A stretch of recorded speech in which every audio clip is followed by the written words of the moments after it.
Ah, mes frères bien-aimés, ce n'est pas la peine que j'insiste, vous voyez combien notre Seigneur Jésus-Christ est bon avec nous. Il vole toujours à notre secours, il essaie de nous aider de tous ses conseils, et l'Évangile, au fond, n'est qu'un recueil de conseils qui nous est donné. C'est merveilleux de savoir que nous pouvons connaître la pensée de Dieu en ouvrant ce petit livre que nous n'ouvrons pas assez. Voilà la vérité, c'est pas la peine de s'étendre là non plus. En tout cas, aujourd'hui, mes frères, Jésus vient à notre secours, ou plus exactement, il vient sauver notre prière d'un naufrage épouvantable. Jésus ne veut pas nous entendre rabâcher. Vous l'avez vu, mes frères, et quelquefois, il faut bien l'avouer, nous le faisons. Pourquoi ? Eh bien, parce que nous voulons essayer d'obtenir de Dieu ce que nous attendons. Alors nous imaginons qu'en multipliant les prières, nous allons le faire craquer, et qu'il va enfin nous donner ce que nous attendons. Oh, que nous nous trompons ! D'abord, nous faisons beaucoup de peine au Père Céleste. Ça, mes frères, il faut que ce soit bien clair. On insiste, alors que Jésus nous dit qu'il sait parfaitement ce dont nous avons besoin. Vous vous rendez compte, mes frères? Essayons d'entrer dans cette perspective et de nous dire une bonne fois pour toutes que Dieu est notre Père et qu'il nous aime comme un père et une mère savent aimer. Une mère de famille, un père de famille décèle les attentes de son enfant, c'est sûr.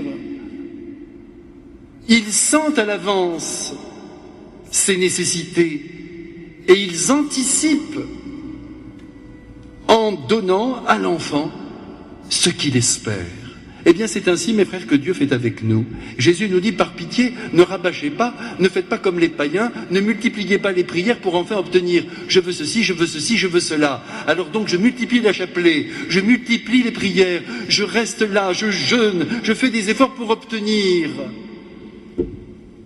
Jésus dit, vous n'avez rien compris. Si c'est notre vocation, mes frères, de multiplier les prières, pensez à tous ceux qui sont dans les monastères ou qui appartiennent à tel ou tel groupe, on leur demande 1 heure, 2 heures, 3 heures d'oraison, et c'est très bien qu'ils les fassent à ce moment-là, puisque c'est leur vocation. Mais nous qui sommes dans le monde, c'est pas ce qui nous est demandé. Jésus dit, faites confiance à mon Père, et ne passez pas votre temps à demander et à multiplier les prières, je le redis, de manière à obtenir. C'est là la grave erreur. Quand vous priez, dit Jésus, dites notre Père. Mais c'est merveilleux, Jésus nous a dit comment nous devons nous y prendre. C'est parfait. Vous savez, un beau Notre Père bien récité, ça vaut de l'or. Déjà, saint Ignace de Loyola le disait, vous prenez une prière, vous la récitez lentement, vous intériorisez chaque parole, vous êtes en prière. Et vous êtes unis à Dieu. Parce que le but de la prière, c'est d'être en contact avec Dieu.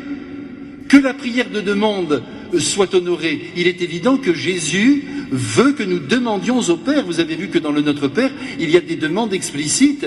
Donne-nous le pain de chaque jour, que ta volonté soit faite. Il y a beaucoup de choses. Vous voyez, au fond, on demande à Dieu un certain nombre de choses dont nous avons absolument besoin.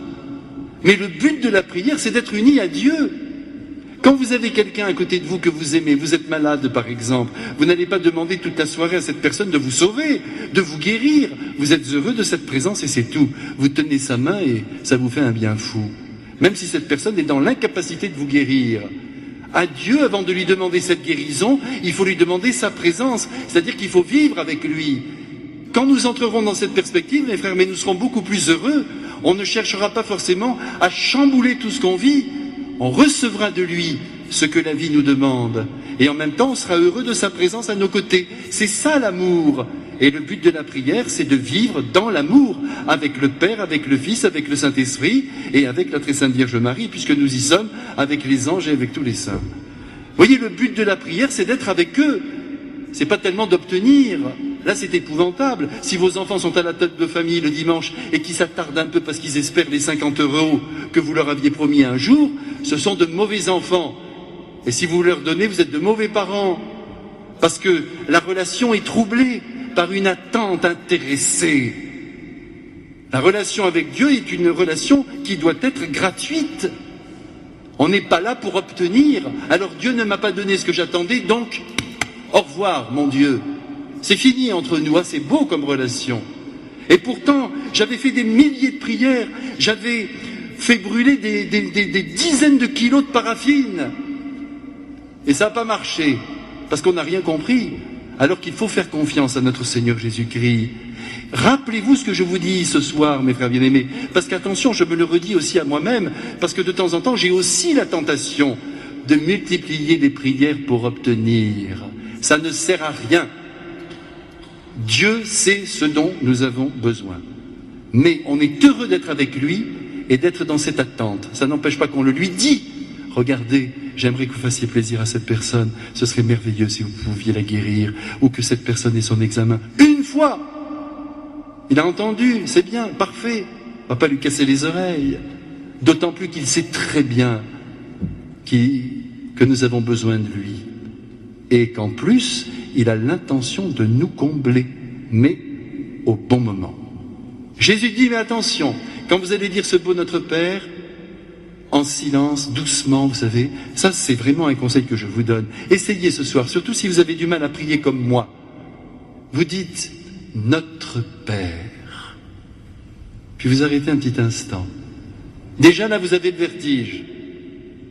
Qui est aux cieux? Alors là, ça continue. Là, vous êtes emporté dans les galaxies. Que ton nom soit sanctifié, que tu sois connu sur toute la terre, que ta volonté se fasse. Au ciel, elle se fait, qu'elle se fasse aussi sur la terre. C'est ton Fils Jésus qui nous a demandé de te prier ainsi.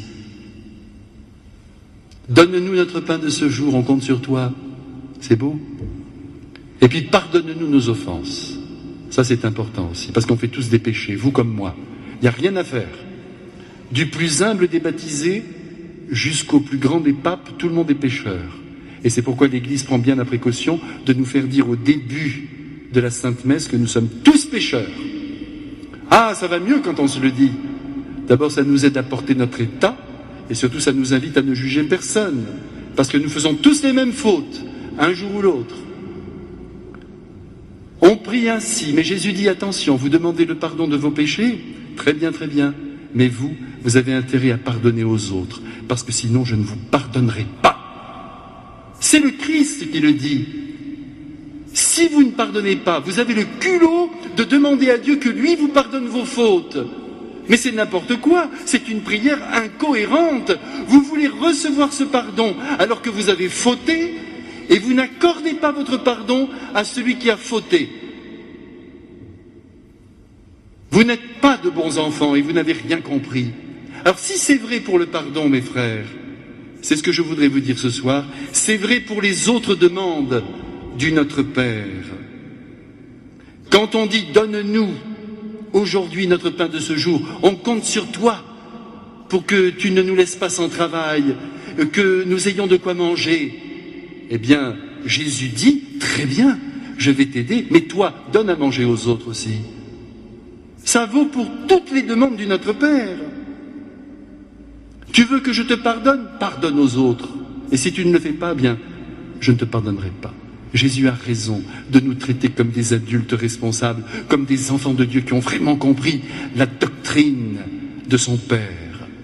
Mes frères, ayons une prière responsable. Nous prions avec beaucoup de joie, je vous le redis, pour être avec Dieu, pour vivre en compagnie de Jésus et de Marie. C'est sûr, voilà le premier but. Et si nous osons formuler une demande, et que nous attendons quelque chose de Dieu, eh bien accordons à nos frères ce qu'ils nous demandent. Sinon, ça ne marche pas.